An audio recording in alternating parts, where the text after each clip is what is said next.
Новый асфальт по улице Выгонная теперь обеспечивает комфорт местным жителям. Эта дорога протяженностью 700 метров начинается от местного рынка и ведет к новой школе. Теперь детям не придется преодолевать грязь и лужи, чтобы добраться до учебного заведения. Работы провели за счет средств муниципального бюджета. В рамках нас проекта образования на этой территории в прошлом году было завершено строительство новой школы. Как и соцобъект крупный для учащихся, для подвоза учащихся, подъезда самих работников школы, соответственно, необходимо было асфальтировать дороги. Ну, помимо всего этого, здесь активно заселялись и дальше еще строятся домовладения местных жителей. Востребованность дороги была. И в связи с этим, после завершения строительства школы, нам был произведен за счет муниципального бюджета. Прежде часть этой улицы встречала разбитым асфальтом на протяжении 50 метров и грейдером. Жители, а также проезжающие водители отмечают колоссальную разницу. Теперь не поднимается пыль после проезда каждой машины.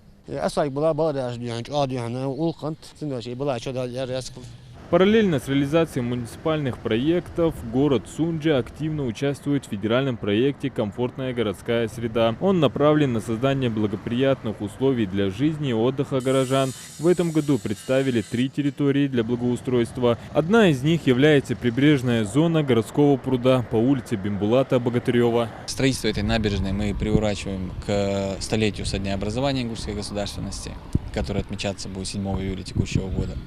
Общая площадь территории, которая благоустраивается, это более 7000 квадратных метров. То есть здесь запланирована укладка брусчатки, установка скамеек, урн, освещение и постамента, именно приуроченного к столетию. Здесь планируется озеленение, провести освещение, установить скамейки, а также обустроить пешеходные дорожки и зоны отдыха. Это значительно улучшит общественное пространство и сделает его более привлекательным для жителей города. Чтобы сохранить интригу, проект пока не публикуют. Дизайн-проект у нас имеется, в соответствии с которым проводятся эти работы.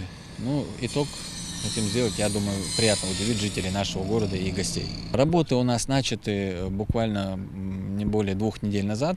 Сами работы по благоустройству. По контракту срок завершения объекта это 1 декабря. Но в рамках комфортной городской среды в 2023 году у нас проходило онлайн-голосование. Более 6500 жителей города Сунджа проголосовали. Из 8 территорий в приоритете выбрали 3 территории. Вот одна территория, то, что мы здесь видим.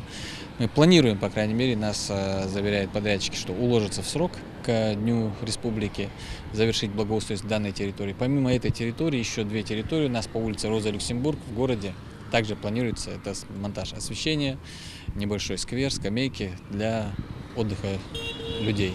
Кроме того, рядом с новой благоустроенной территорией находится семейный парк, который особенно в летнее время года пользуется большой популярностью у местных жителей. В связи с этим парковку между благоустраиваемой зоной и парком расширяют за счет внебюджетных средств. Таким образом создадут дополнительные удобства и возможности для отдыха и активного времяпровождения. Здесь будет благоустроена набережная территория, то есть разравниваться земля, высаживаться газон, и вдоль пруда, около 200 метров непосредственно эта велодорожка будет устраиваться. В дальнейшей перспективе мы планируем благоустройством охватить всю территорию пруда, прилегающую, для того, чтобы сделать единую зону для комфортного отдыха жителей нашего города. Но в этом году у нас начало. Благоустройство прибрежной зоны городского пруда в Сундже станет важным шагом к созданию комфортной городской среды. Благодаря таким проектам город становится еще привлекательнее для всех, кто здесь живет и посещает его. Адам Гулоев, Мохаммед Дарсигов, Магаз 24.